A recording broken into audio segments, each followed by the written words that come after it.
Bonjour à tous. J'espère que vous allez bien et que la vie en confinement se passe bien également pour vous. Je sais que ce n'est pas facile. J'ai passé quelques coups de fil à plusieurs personnes et aussi à des familles avec des enfants en âge de scolarité. Le télétravail, les devoirs des enfants, occuper les enfants, la charge de ménage, vivre ensemble toute la journée n'est pas facile. Il faut s'accommoder, il faut s'adapter, il faut surtout avoir de la patience.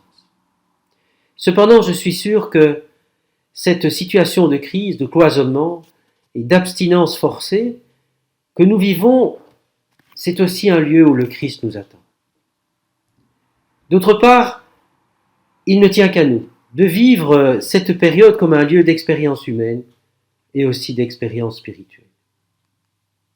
Le Deutéronome nous dit « Vois, je présente devant toi la vie et la mort, choisis la vie. » Et Pâques, n'est-ce pas la victoire de la vie sur la mort?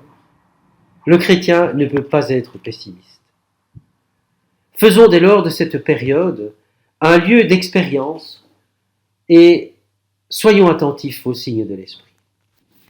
Je voudrais prendre trois éléments qui, dans cette période, peut nous donner à vivre une expérience spirituelle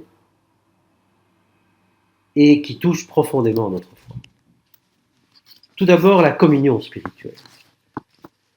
Même si l'absence d'Eucharistie est une souffrance, elle peut être aussi une source pour revenir à l'essentiel de notre foi. Tout d'abord, parce qu'elle est la manifestation d'une profonde profession de foi qui dit que je crois profondément que Jésus est présent dans l'Eucharistie et que sa force de résurrection est tellement puissante qu'il peut me rejoindre même dans l'absence de communion, dans cette communion spirituelle. La communion spirituelle, c'est aussi une occasion de prendre conscience de ce que nous recevons à la communion et de cultiver notre désir de recevoir le Christ, de nous y préparer et de rendre grâce quand nous la recevrons à nouveau. Enfin, elle est une occasion de prendre conscience de tous ceux qui n'ont pas la possibilité, même en temps normal, de recevoir la communion à cause de l'absence de prêtres, comme dans certaines zones comme l'Amazonie, ou comme les chrétiens qui sont persécutés et privés de messe, ou encore ceux qui sont isolés par la maladie. Un autre élément, c'est le sacrement de réconciliation. Et voyez comment le pape a répondu en motivant les chrétiens à se confesser dans la prière auprès du Père. Je vais le citer.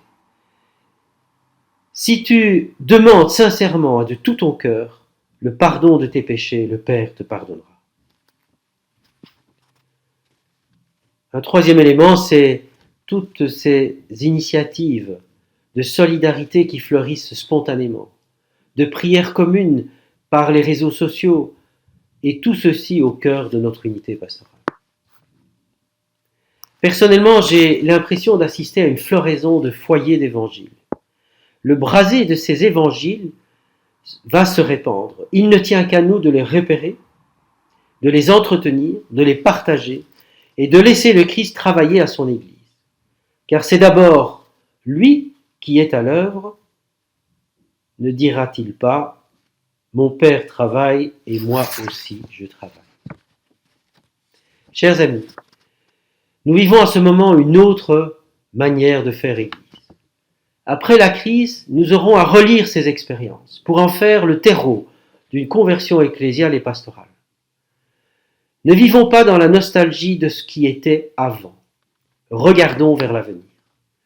La vie chrétienne est toujours ce qui doit venir. Nous sommes toujours dans l'attente de ce à venir.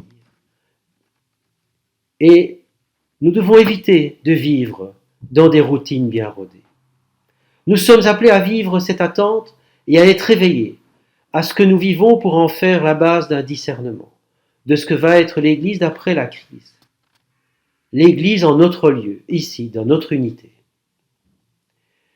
Sachez que l'équipe pastorale d'unité, les prêtres et moi-même, nous sommes à vos côtés. Si c'est nécessaire, n'hésitez pas à nous contacter. Si vous avez besoin de parler, de poser une question, n'hésitez pas. Chers amis, écoutons ce mot du Seigneur qui nous dit « Soyez sans crainte ». Oui, soyons sans crainte, le Christ est présent, il nous supporte, il nous accompagne. Il est parmi nous, avec nous. Bon courage et à très bientôt.